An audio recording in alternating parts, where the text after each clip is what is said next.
jadi baru selain kasih-Mu,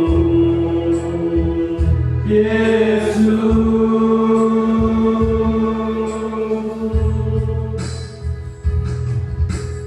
Kau bukan bumi dalam hati, kasih-Mu tiada duanya.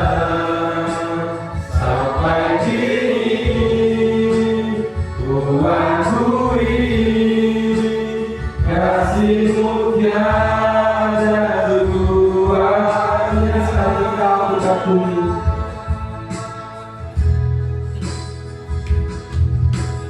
Kau bukan bumi dalam hati, kasih-Mu tiada duanya. Sampai kini ku akui, kasih-Mu tiada duanya. Saudara, kita akan menyiapkan hati kita untuk belajar akan firman Tuhan. Biarlah firman ini terus menjadi rema dalam setiap kehidupan kita. Satu hal yang ku rindu, berdiam di rumah-Mu.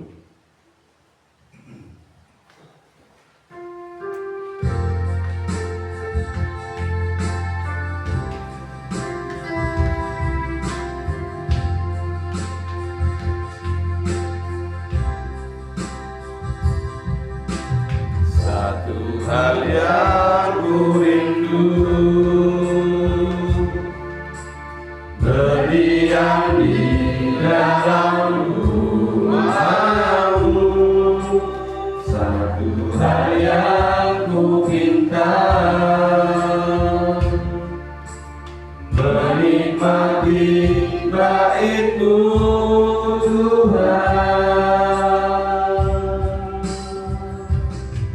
Lebih baik satu hari di pelataran-Mu daripada 1000 hari di tempat lain. Memuji-Mu, menyembah-Mu, Kau Allah yang hidup, dan menikmati semua kemurahan-Mu. Sekarang kita sudah menjadi satu hal yang ku rindu, satu hal yang ku rindu, berdiam di dalam rumah-Mu. Satu hal yang ku minta, menikmati bait-Mu Tuhan. Lebih baik satu hari di pelataran-Mu daripada 1000 hari di tempat lain.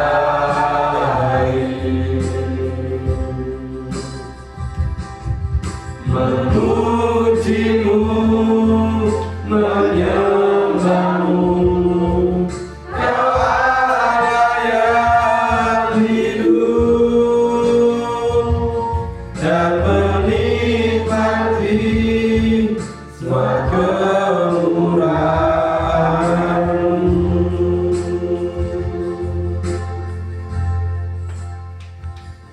Mari kita menyatukan hati dalam doa.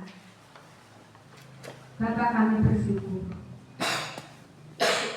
bahwa kekuatan dan kesehatan Tuhan masih berikan kepada kami pada pagi hari ini, sehingga hati kami boleh berjalan dengan kerinduan kami untuk menyembah Tuhan.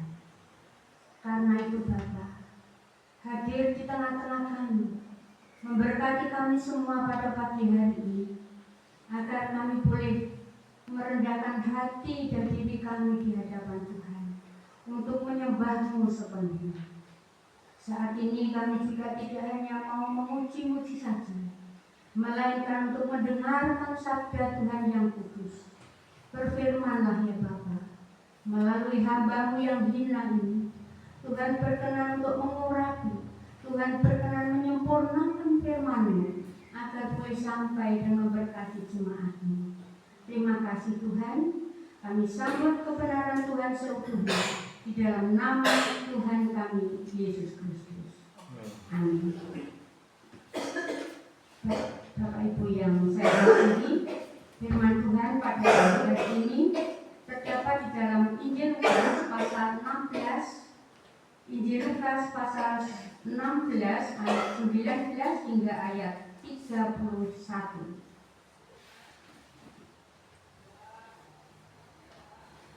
Lukas 16 ayat 19 hingga 31 demikian bunyinya. Diberi judul di dalam perikop ini, orang kaya dan Lazarus yang miskin. Ada seorang kaya yang selalu berpakaian jubah ungu dan kain halus, dan setiap hari ia bersukaria dalam kemewahan. Dan ada seorang pengemis bernama Lazarus, badannya penuh dengan borok, berbaring dekat pintu rumah orang kaya itu, dan ingin menghilangkan laparnya dengan apa yang jatuh dari meja orang kaya itu. Malahan anjing-anjing datang dan menjilat boroknya. Kemudian matilah orang miskin itu, lalu dibawa oleh malaikat ke pangkuan Abraham. Orang kaya itu juga mati, lalu dikubur, dan sementara ia menderita sengsara di alam maut, ia memandang ke atas, dan dari jauh dilihatnya Abraham dan Lazarus duduk di pangkuannya. Lalu ia berseru katanya, "Bapak Abraham, kasihanilah aku, suruhlah Lazarus supaya ia mencelupkan ujung jarinya ke dalam air dan menyejukkan lidahku, sebab aku sangat kesakitan dalam nyala api ini." Tetapi Abraham berkata, "Anak, ingatlah bahwa engkau telah menerima segala yang baik sewaktu hidupmu, sedangkan Lazarus segala yang buruk. Sekarang ia mendapat hiburan dan engkau sangat menderita. Selain daripada itu, di antara kami dan engkau terbentang jurang yang tak terseberangi, supaya mereka yang mau pergi dari sini kepadamu, ataupun mereka yang mau datang dari situ kepada kami, tidak dapat menyeberang." Kata orang itu, "Kalau demikian, aku minta kepadamu Bapa, supaya engkau menyuruh dia ke rumah ayahku, sebab masih ada 5 orang saudaraku, supaya ia memperingati mereka dengan sungguh-sungguh, agar mereka jangan masuk kelak ke dalam tempat penderitaan ini." Tetapi kata Abraham, "Ada pada mereka kesaksian Musa dan para nabi. Baiklah mereka mendengarkan kesaksian itu." Jawab orang itu, "Tidak Bapa, tidak Bapak Abraham. Tetapi jika ada seorang yang datang dari antara orang mati kepada mereka, mereka akan bertobat."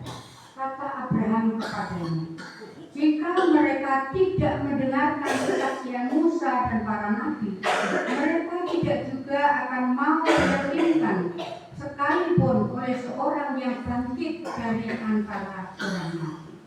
Amin. Demikian jauh pembacaan firman Tuhan. Kita sambut dengan haleluya. Haleluya.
inilah tema khotbah pada pagi hari ini dari Lukas 16 ayat 19 hingga 31. Bapak Ibu yang dikasihi Tuhan, manusia diciptakan sebagai makhluk sosial.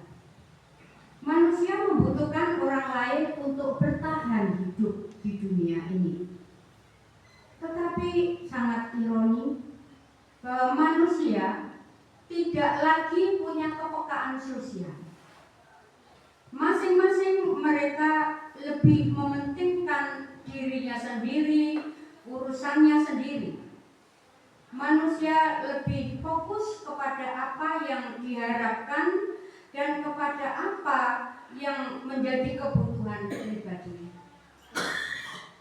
Bapak Ibu yang dikasihi Tuhan, sehingga seringkali manusia tidak lagi peduli satu dengan yang lain. Apalagi di zaman sekarang, orang bersaing untuk mendapatkan sebanyak mungkin dari dunia ini untuk kesejahteraannya. Tetapi mereka kurang berpikir bahwa mereka akan segera meninggalkan dunia ini. Bayangkan 100 tahun Bapak Ibu di dunia ini mungkin sudah cukup panjang, ya. Kita tahu bahwa ada yang baru lahir mati, ada yang umur 20 tahun belum menikah mati, gitu. Tetapi kalau bisa mencapai 100 tahun, itu bukan sesuatu yang panjang, bukan waktu yang lama dibandingkan dengan nanti setelah kematian ini. Kita akan merasakan suatu kehidupan yang baru, entah itu di dalam kemuliaan atau itu di dalam penderitaan kekal. Nah, oleh karena itu dalam keadaan seperti itu Kristus datang memanggil kita sebagai orang percaya untuk menyatakan hidup Kristus, supaya kita melihat apa yang ada di dalam diri Yesus, yaitu kepeduliannya, keberpihakannya kepada orang yang lemah, yang miskin, yang terbuang, yang tidak dihiraukan oleh sesamanya. Di Semarang ada seorang pendeta. Pendeta ini nyentrik kalau menurut kita, orang yang biasa necis, orang yang biasa berpakaian rapi, begitu ya. Ini aneh sekali. Pak Pendeta Agus ini rambutnya gondrong dan setengah gimbal, begitu Bapak Ibu. Tetapi di dalam keluarganya yang merupakan keluarga kecil, mereka itu sangat sejahtera dengan adanya Pak Agus, seorang pendeta ini. Mengapa? Bapak Ibu kepingin tahu belum?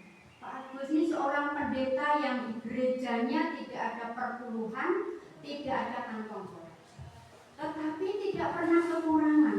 Bahkan Pak Pendeta Agus ini menghidupi ratusan anak-anak, tidak kurang dari 200. Anak-anak yang terbuang. Jadi ibunya itu ada yang PSK, ada yang karena diperkosa, lahir anak, kemudian ditinggal begitu saja. Itu yang dirawat, dibesarkan, bahkan sampai kuliah.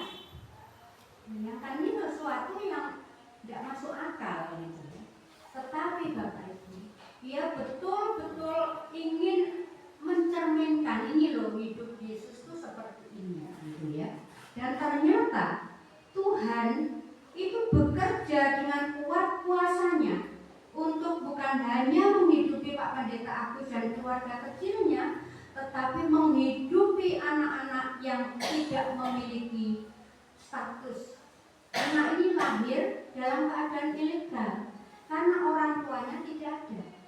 Jadi Bapak Agus ini berusaha membuatkan akte kelahiran, kemudian juga kartu anak, sampai dewasa memberikan akses untuk mendapatkan kartu penduduk yang sah. Ya, jadi luar biasa sekali kalau kita membayangkan ini. Nah, di tengah-tengah dunia yang semakin bersifat pribadi, fokusnya itu pada diri sendiri. Tetapi harus memberikan hidup dan waktunya untuk orang lain yang terbaik.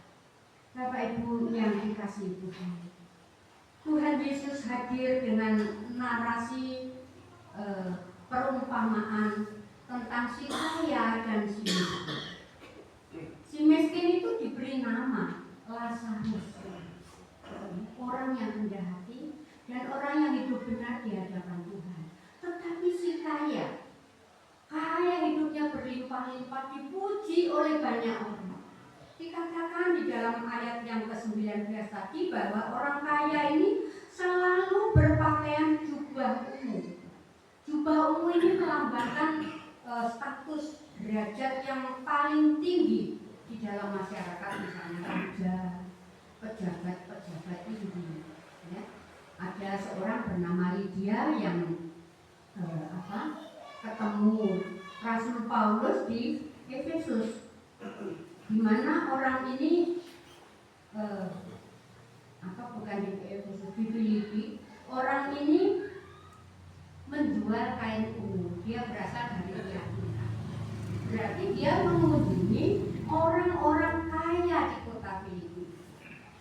Nah, jadi pejabat-pejabat, penguasa-penguasa itu pakaiannya seperti itu. Sedangkan makanan mereka adalah makanan yang bergizi tinggi, bahkan mewah, gitu ya. Jadi sudah pakaiannya pakaian mewah, atau baunya sangat wangi, makanannya juga makanan bergizi yang sangat mewah, jomplang. Ada kesenjangan yang sangat dalam dibandingkan dengan Lazarus, seorang pengembara punya boros di seluruh tubuhnya, berbau mungkin amis bagaimana gitu ya. Kalau orang yang tidak tahan mungkin bisa muntah dekat dengan Lazarus. Itu yang terjadi. Jadi ada kesenjangan sosial yang luar biasa. Padahal Bapak Ibu tahu kedua-duanya itu orang Israel. Ya, kedua-duanya itu keturunan Abraham. Tapi yang satu hidupnya sangat duniawi. Tetapi yang satu itu hanya mengharapkan bisa makan remah-remah. Jadi kalau misalnya gigit roti itu kan ada yang jatuh, gigit ikan mungkin ada yang jatuh di meja gitu ya. Kemudian disingkirkan begitu saja ke tangan. Nah, hanya ingin mendapatkan itu. Anjing-anjing pelacak itu malah datang menjilati boroknya. Luar biasa menyakitkan. Ya. Kalau biasanya anjing menjilat-jilat itu bagi orang Muslim itu kan haram. Tetapi sebenarnya itu memberi kesembuhan. Tapi karena kondisi si miskin ini sudah sangat kelaparan, mungkin berhari-hari tanpa ada uluran tangan yang memberi makan sesuap pun, sehingga ini tidak bisa bertahan hidup.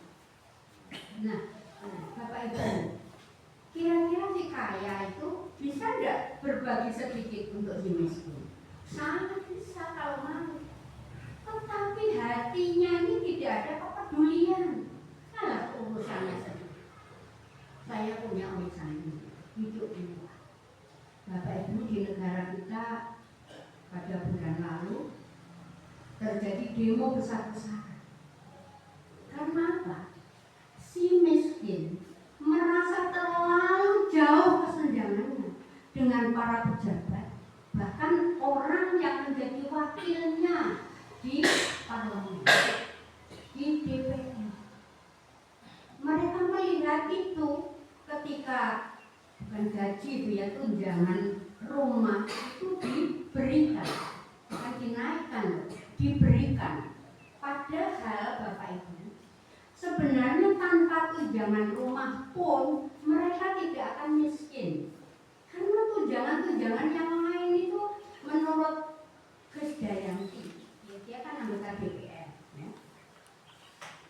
Dia pernah berkata ketika diwawancarai bahwa gaji anggota DPR itu memang tidak banyak, gitu ya, sekitar 50 jutaan gitu ya, atau bisa kurang dari 50 juta. Itu gaji pokoknya itu cuma sedikit, sama dengan pegawai negeri. Tapi tunjangannya itu bisa mencapai hampir 50 juta. Nah, punya perumahan yang disediakan oleh pejabat oleh pemerintah. Mereka bisa tinggal di rumah itu kalau mau. Tapi kalau rumahnya dekat dengan Senayan, ya ngapain tinggal di situ gitu kan? Rumahnya sendiri lebih mewah. Kalau orang sederajat dengan Krisdayanti gitu ya.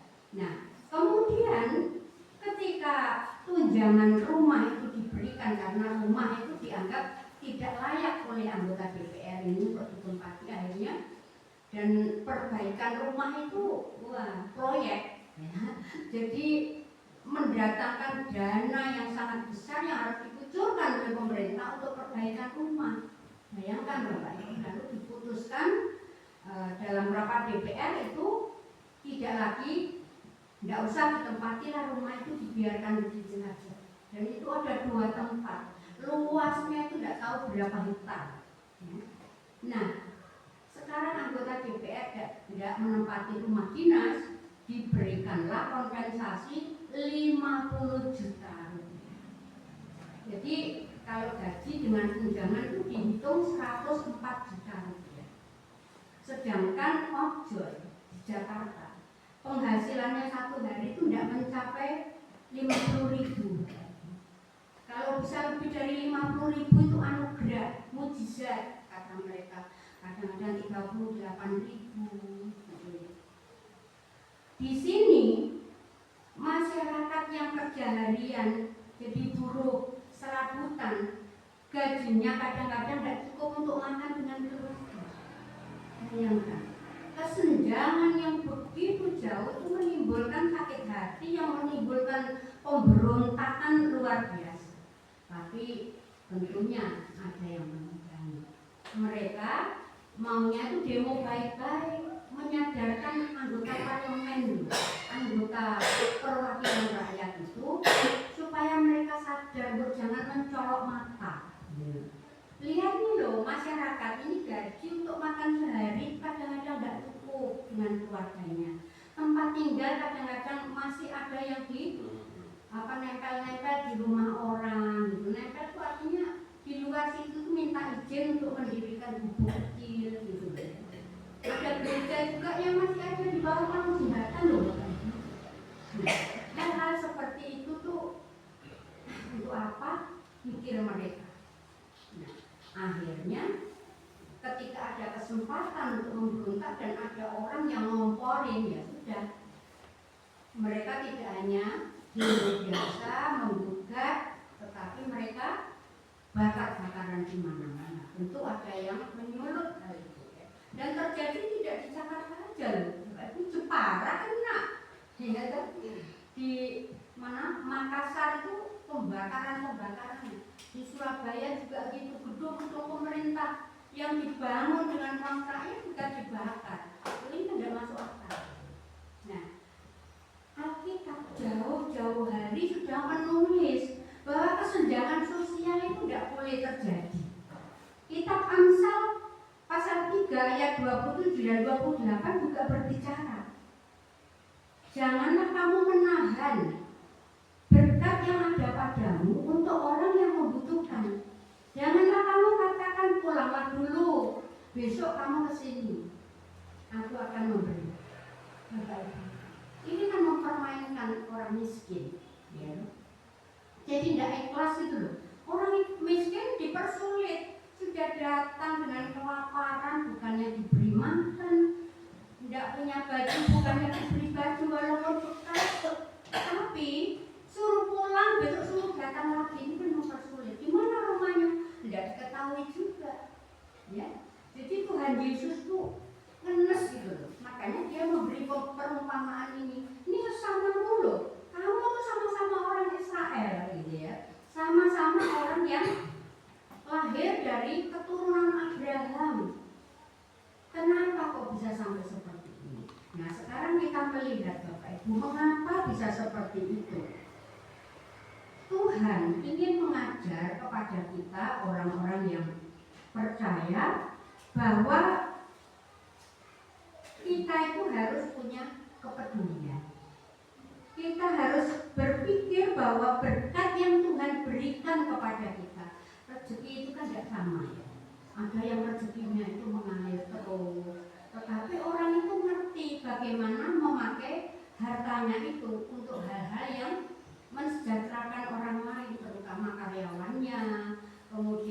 keluarganya, kemudian tetangganya yang sangat membutuhkan. Nah, itu tidak perlu diajar oleh Tuhan karena sudah melakukan.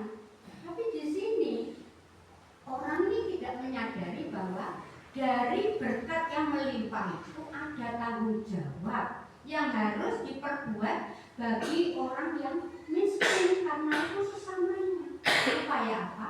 Supaya di bumi ini ada keseimbangan. Jangan orang kaya segelintir, orang miskinnya begitu banyak yang akibatnya pemberontakan. Kalau zaman dulu mungkin tidak terlalu seperti itu karena pemerintahan otoriter, ya kan, yang berkuasa itu kaisar. Tidak mungkin orang mau memberontak seenaknya begitu, ya. Nah, Bapak Ibu, Tuhan Yesus itu memberikan perumpamaan di dalam Matius 25. Ketika aku lapar, engkau tidak memberi aku makan. Ketika aku haus, engkau tidak memberi aku minum. Ketika aku telanjang, kamu tidak memberi aku pakaian. Ketika aku di penjara, engkau tidak pernah melawat aku.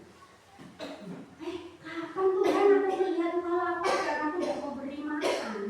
Kapan aku melihat engkau sakit dan aku tidak menjenguk Tuhan? Kapan? Itu pertanyaannya saya. Tapi Tuhan Yesus mengatakan, ketika kamu tidak berbuat kepada orang yang paling hina ini, engkau juga tidak berbuat kepada aku. Jadi kadang-kadang orang itu memikir, ya Tuhan itu kan maha mulia, Tuhan maha kaya, Tuhan diberi, gitu ya. Oh, ini mau beri untuk Tuhan, tapi orang tuanya sendiri terlantar, tidak dipikirkan. Orang tuanya sendiri tidak punya baju ganti, tidak peduli. Padahal perginya ke mall-mall pakai baju yang bagus-bagus gitu ya. Orang tuanya sendiri itu apa gunanya di orang tua? Saya kalau melihat TikTok dari luar, ya, orang luar tuh Taiwan, Cina, kemudian Korea, ya, itu seringkali memunculkan itu antara bos dengan karyawan. Bosnya baik, tapi sesama karyawan menindas, ya. Sesama karyawan itu ingin supaya uang yang dimiliki karyawan rendahan itu dipotong gitu oleh yang manajer, direktur gitu ya. Padahal pemilik perusahaan itu baik saja, ingin semua karyawannya sejahtera gitu. Nah, ada lagi orang yang saya dulu pernah menyampaikan ini, seorang ibu punya anak 4, anaknya punya semua, tinggalnya tidak jauh-jauh amat. Tetapi selama bertahun-tahun ibunya menjanda sendirian, tinggal di rumah reot, ya, dalam keadaan stroke. Tidak peduli. Untuk apa? Aku sudah punya keluarga sendiri, aku sudah harus membiayai anak-anakku. Pemikiran mereka seperti itu, tidak peduli dengan itu ibu kandung. Jadi hal yang seperti itu Tuhan tidak mau. Orang Kristen dipanggil untuk membawa citra Tuhan, membawa gambar Tuhan, membawa pribadi Tuhan yang peduli dengan orang-orang yang hina, yang miskin, yang terpinggirkan, yang terbuang, yang disia-siakan oleh dunia ini. Nah, oleh karena itu, Yakobus juga menegur, ya. Yakobus juga menegur, iman tanpa perbuatan pada dasarnya itu mati. Kalau kita mengatakan saya percaya Tuhan Yesus pasti selamat, benar, itu menurut Alkitab, ya. Tetapi kebenaran di sini harus dilandasi dengan perbuatan. Abraham, dia disuruh Tuhan untuk disunat, tetapi yang menyelamatkan bukan karena sunatnya. Abraham punya iman yang teguh kepada Tuhan, sehingga dia tidak mudah diprovokasi oleh musuh-musuhnya, dia tidak mudah diprovokasi oleh keponakannya, ya, dia tetap berbuat baik dalam hidupnya. Nah, seperti itu, ya, ini keturunan Abraham dua-duanya, tapi kok yang satu dibiarkan miskin, terlantar, tanpa peduli. Sebenarnya kalau kita meneliti, apa sih salahnya orang kaya? Orang kaya ini tidak salah apa-apa loh di sini. Cuma dia menikmati sendiri apa yang mewah, apa yang enak. Tidak peduli dengan si miskin, hanya itu loh kesalahannya. Tetapi kata hanya di sini, firman Tuhan mengatakan terkutuklah orang yang tidak peduli dengan sesamanya. Dalam kitab Yakobus, dalam Injil Matius, dalam kitab Amsal yang tadi saya sebutkan alamat ayatnya, itu berkata seperti itu. Jadi orang yang tahu tentang yang baik tetapi tidak dilakukan, orang itu sebenarnya berdosa di hadapan Tuhan. Terkutuk itu artinya berdosa, ya. Oleh karena itu Bapak Ibu, di saat kita memperingati bulan perdamaian ini, untuk menjaga perdamaian, supaya jangan sampai ada kesenjangan yang membuat orang lain tidak suka terhadap yang lebih kaya, orang kaya membiarkan sia-sia hidupnya orang miskin. Ini diberantas total supaya perdamaian itu terwujud. Nah, kalau kita sebagai orang Kristen memulai ini, ketika kita keluar, kita menerapkan hidup seperti ini, dunia mencontoh kita, Indonesia kita akan menjadi seimbang. Tidak ada kekayaan yang lebih terlalu jauh perbedaannya. Tidak peduli dengan orang miskin. Bayangkan ketika uang 1.000 triliun dari Pertamina, ya, dari minyak mentah dikorupsi oleh mafia, 1.000 triliun loh. Indonesia itu hutangnya berapa sih? Oh, banyak. Tiap bulan itu harus, tiap tahun itu harus langsung triliunan, 300 triliun. Dari mana? Tapi ada kabar yang luar biasa kemarin, saya ikut bersukacita. Ternyata Pak Jokowi yang dihina-hina oleh sekelompok masyarakat, dia punya tabungan di Bank Indonesia untuk Indonesia membayar hutang 300 triliun. Ini kan seharusnya yang terjadi itu seperti itu, bukan dikantongi sendiri untuk hidup bermewah-mewah. Hidup bermewah kalau tidak berdosa, tidak masalah. Ini hidup mewah berdosa, ya, bukan hanya karena tidak peduli dengan orang yang miskin, tetapi hidupnya di dalam dosa yang sangat menjijikkan. Gandengi perempuan-perempuan yang menurut keinginan hatinya. Ini kan hawa nafsu. Tuhan mengutuk hal yang seperti itu. Kalau Bapak Ibu nonton tuh ngeri. Kenapa sih kok wakil rakyat tega membuat rakyat menjadi begitu miskin, dan mereka itu hidup bergelimangan harta, tetapi juga main wanita. Istrinya tersiksa bertahun-tahun. Istrinya itu mengatakan, saya itu ibaratnya burung yang berharga mahal ditaruh di sangkar emas, tapi tidak pernah dilihat sama pemiliknya. Orang lain suruh kasih makan ini, ya. Ini kirim ke ibu, transfer ke ibu, tapi tidak suaminya saja. Ini kan sesuatu yang mengerikan. Nah, orang Kristen dipanggil untuk membagi berkat berapapun. Jadi orang itu tidak diukur dari, oh ini kaya sekali, dia harus memberi banyak sekali. Apa yang dibutuhkan, bukan apa yang diinginkan, ya, apa yang dibutuhkan oleh sesamamu manusia. Yang dibutuhkan itu apa sih? Makanan, minuman, pakaian, tempat tinggal. Nah, orang miskin itu punya tempat tinggal kecil aja itu sudah bersyukur. Pak Deddy Mulyadi itu menjadi teladan bagi banyak kepala desa, bupati di Indonesia saat ini, karena mereka mau ambil tindakan untuk membuat YouTube, ya, tentang pembangunan yang dikelolanya. Mereka juga menghidupi masyarakat. Nah, kalau di desa-desa di seluruh Indonesia bisa melakukan hal seperti itu, tentu kesenjangan itu akan semakin hilang, dan cita-cita bangsa kita untuk menuju Indonesia emas itu akan tercapai.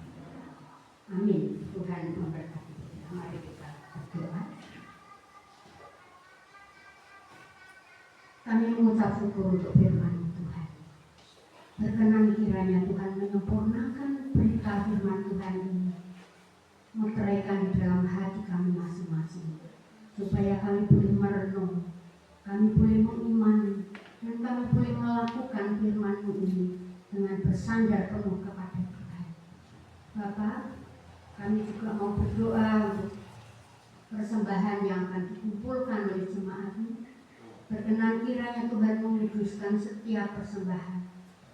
Walaupun jumlahnya tidak seimbang dengan berkat yang Tuhan curahkan kepada kami, kami percaya Tuhan Engkau akan menolong setiap jemaat. Tuhan akan memberkati mereka semakin lebih baik lagi. Iman mereka dikuatkan, kesetiaan mereka ditambahkan, dan lebih dari itu rezeki mereka terus dibukakan. Terima kasih Bapa, terima kasih. Kami juga menyerahkan akan saudara-saudara kami yang lanjut usia, yang banyak mengalami gangguan sakit penyakit, tetapi hanya atas kemurahan dan kebaikan Tuhan. Tuhan setiap saat menjamah saudara-saudara kami, Pak Pangat, Bu Pangat, Pak Yanto, Bu Yanto, Ibu Subini, Ibu Suyatni, dan saudara kami yang lain, Bapak Wakijan. Jika saudara kami masih ada yang lain yang terdapat hari ini menderita sakit, jamahlah Tuhan dengan kuasa-Mu. Saudara-saudara kami bersuka dengan Tuhan, dan mereka meluangkan waktu untuk beribadah kepada Tuhan. Kami juga berdoa untuk anak-anak yang SMP, yang SMA dalam minggu besok ini, mulai hari Senin sampai tanggal 1 Oktober mereka akan menjalani tes mid semester. Mohon Tuhan menolong, memberkati anak-anak kami. Tuhan memberikan kepandaian, akal budi, kecerdasan, supaya mereka rajin belajar, tekun, sehingga mereka boleh meraih prestasi di sekolah. Terpujilah nama-Mu Bapa. Kami juga berdoa untuk para orang tua yang selalu mengusahakan dana pendidikan bagi anak-anak mereka. Tuhan permudah rezeki mereka, supaya anak-anak tidak terbengkalai, dan Tuhan sungguh dipermuliakan. Kami bersyukur Mbak Dea hari ini boleh bersama kami beribadah di gereja-Mu ini. Tuhan memberkati segala tugas dan pelayanannya di rumah sakit Elizabeth Semarang. Ya Tuhan, jadikan berkat atas pasien maupun teman sekerja dalam melayani banyak orang. Terima kasih Tuhan, berkati semua jemaat-Mu, berkati dalam mempersiapkan Natal. Tuhan Engkau memberi hikmat apa yang harus dilakukan oleh pengurus dan oleh jemaat-Mu di tempat ini, supaya nama Tuhan saja dipuji-puji dan dipermuliakan. Berkatilah kehidupan mereka tiap-tiap hari Bapa. Ketika nanti kami meninggalkan rumah Tuhan ini, Tuhan menyertai seluruh jemaat-Mu, dan pelayanan kami selanjutnya di Ronggo nanti Tuhan juga memberkati. Kesehatan Pak Bin yang terganggu, Tuhan jamah dengan kuasa-Mu. Lepaskan Pak Bin dari penderitaan ini, karena hamba-Mu harus terus melayani Tuhan. Kiranya Tuhan menolong dengan kuasa-Mu, dengan kasih-Mu, dengan kepedulian. Terpujilah Tuhan. Demikian doa kami Bapa. Di dalam nama Tuhan Yesus Kristus kami berdoa dan bersyukur. Amin.